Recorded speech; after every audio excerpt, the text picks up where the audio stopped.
Bonjour Frédéric. Bonjour. Alors aujourd'hui, nos responsables politiques se réunissent à Bruxelles, à la fois une réunion de l'Eurogroupe, c'est-à-dire donc les pays qui ont l'euro, ainsi que les ministres de l'Agriculture et de la Pêche.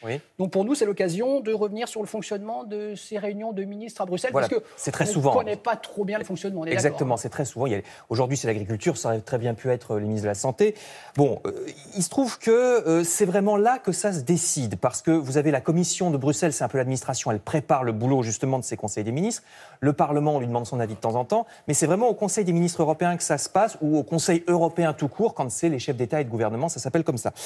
Mais évidemment, ce qu'il y a, c'est que les ministres des différents pays n'ont pas le même poids. Imaginez que le ministre allemand représente 82 millions d'habitants, tandis que le ministre maltais, il n'a même pas 500 000 habitants derrière lui. Donc quand ils votent à main levée, il ne faut pas que les deux aient le même poids, si vous voulez. Eh bien, il y a un système qui est prévu pour ça, c'est ce qu'on appelle la majorité qualifiée. C'est pondéré en fonction non seulement du nombre de pays et de ministres, mais aussi des habitants qu'ils ont derrière eux. Donc une mesure est adoptée si les ministres, vous voyez, qui votent pour, représentent 55% des pays et 65% de la population. Pour qu'une mesure soit adoptée, il faut qu'il y ait ces deux critères-là. Ça, c'est si c'est la Commission qui leur propose un truc, ils sont d'accord, voilà, ça se passe bien, c'est le cas le plus plausible, le plus probable. Mais imaginons qu'ils votent un truc d'eux-mêmes sans que la Commission soit d'accord. Ah ben là, il faut 72% des pays, cette fois-ci, ça augmente. C'est précis, oui, ça fait 21 pays sur les 28. Donc vous voyez qu'il faut une grosse majorité pour que quelque chose soit décidé par les conseils des ministres à Bruxelles. Et attention, il y a aussi une minorité de blocage, parce qu'il y a des petits pays qui disent « mais nous, on ne veut pas qu'on nous impose un truc dont on ne veut pas ». Il suffit de 4 pays en Europe, 4 pays représentant un tiers de la population, 35% exactement, pour tout bloquer. C'est-à-dire que vous comprenez pourquoi il y a beaucoup de choses qui ne se font pas. 4 pays et 35% de la population peuvent tout bloquer dans le processus européen. Alors, il y a des cas encore particuliers où la majorité est encore plus difficile à obtenir, c'est le cas de le dire, puisqu'il faut carrément l'unanimité dans certains cas. Oui, vous savez qu'en ce moment, on a des problèmes avec la Pologne, parce que la Pologne a une dérive un peu autoritaire. Regardez ces images. C'est une manifestation qui s'est tenue à Varsovie, et voilà, il y a quelque temps. La Pologne veut mettre au pas sa justice, veut que la justice soit aux ordres. Donc évidemment, l'Europe n'est pas d'accord.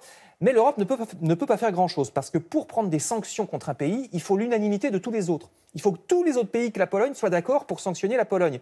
Et ça n'arrivera jamais, ne serait-ce qu'à cause d'un monsieur qu'on va voir tout de suite, qui s'appelle Viktor Orban. Lui, c'est le Hongrois, Viktor Orban.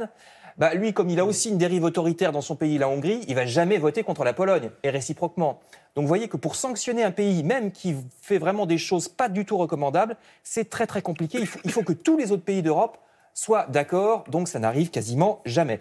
C'est pas la seule règle bizarre qui bloque l'Europe. Je termine avec le Parlement européen. Là, on change, on n'est plus à la Commission ni au Conseil des ministres. Au Parlement européen, qu'est-ce qui se passe?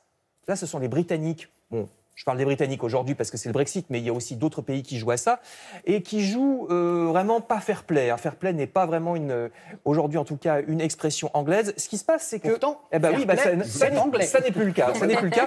Qu'est-ce qu'ils font les Britanniques? Ils votent contre des choses qui sont pour dans 5 ans, dans 10 ans, alors qu'ils ne seront plus dans l'Europe. Mais ils ont le droit. Oui, ils ont le droit. Et vous avez le droit de voter, par exemple, vous êtes un pays qui n'a pas la mer, de voter pour quelque chose sur la pêche, par exemple.